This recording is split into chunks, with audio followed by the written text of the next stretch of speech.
Oprah Winfrey once said, "Don't get confused between what people say you are and who you know you are. How well do you know yourself?" If you clicked on this video, you probably want to gain some more insight into your own psychology and personality. We've already covered the Myers-Briggs. Today, we're talking about the Hexaco Personality Inventory. The Hexaco was developed by Kibyom Lee and Michael C. Ashton in 2000 and measures the 6 dimensions of a personality. All of the Hexaco dimensions are on a spectrum. You can score very low, very high, or somewhere in between. Stay tuned to find out your Hexaco score. Let's go. H is for honesty and humility. According to Lee and Ashton, if you have a high score in honesty, humility, you probably don't manipulate others to get what you want. You aren't interested in breaking rules or achieving a high social status. You see yourself as equal to your friends rather than above them, and you don't care much about having expensive things or living a luxurious lifestyle. A 2009 study published in the Journal of Research in Personality showed that people who are higher in honesty, humility are more likely to cooperate and act fairly. When given a hypothetical choice in how to divide money between themselves and someone else, they chose to split it equally rather than keep it for themselves, even if there weren't any consequences for taking the money. On the other hand, people who have a low score of honesty, humility are more likely to break the rules and flatter others to get ahead. They feel very self-important and are highly motivated by money and materialistic goals.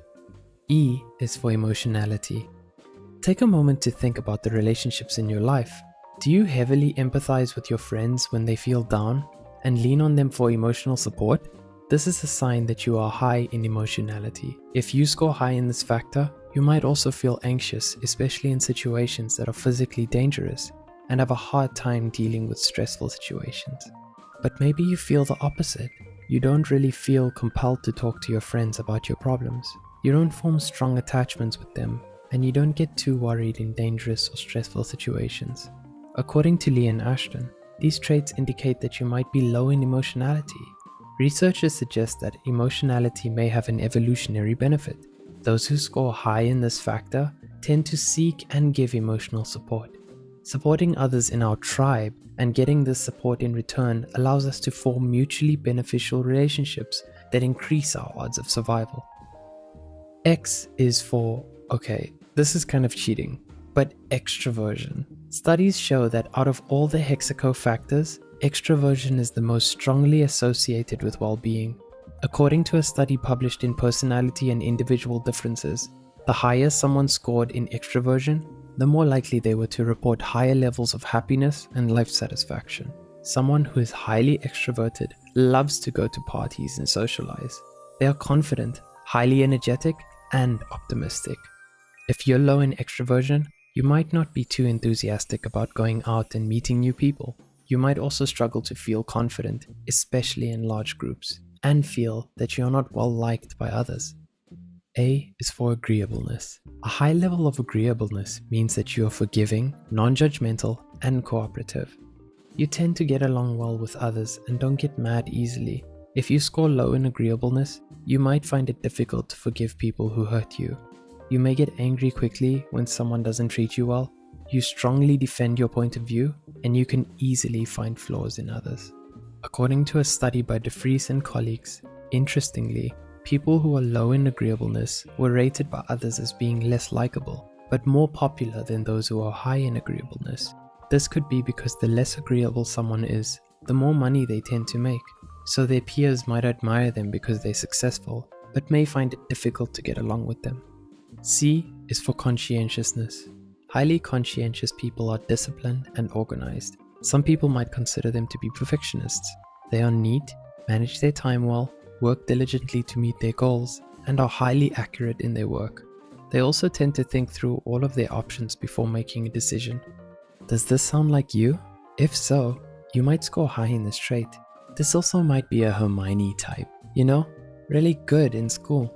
A study published in the European Journal of Personality found that people who are high in conscientiousness are also more likely to perform well academically.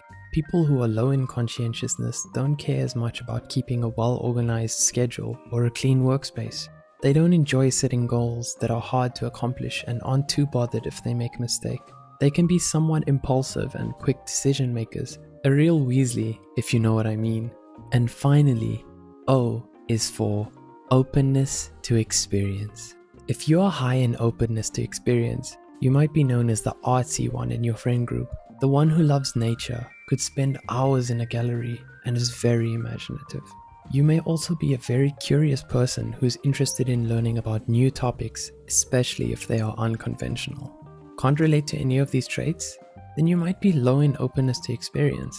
You might not be very interested in doing creative things, and the idea of going to an art gallery just sounds boring. You might not be particularly excited about learning new things or hearing others' ideas. When looking for a romantic partner, you might want to consider whether the level of openness to experience and honesty-humility matches yours. A study by Liu and colleagues found that when partners are similar in these traits, or at least perceive themselves to be similar, they have higher relationship satisfaction. Wherever you fall in the Hexaco or any other personality model, remember that there are no good or bad personality types. Someone who is introverted, for example, is no better or worse than someone who is extroverted. They are simply different. The variety of different traits that we possess is part of what makes human beings so fascinating. Your personality is beautiful and contributes to the much needed diversity of ideas and temperaments in the world. We hope this video helped you understand and appreciate the things that make you, you. Want to take the Hexaco questionnaire for free?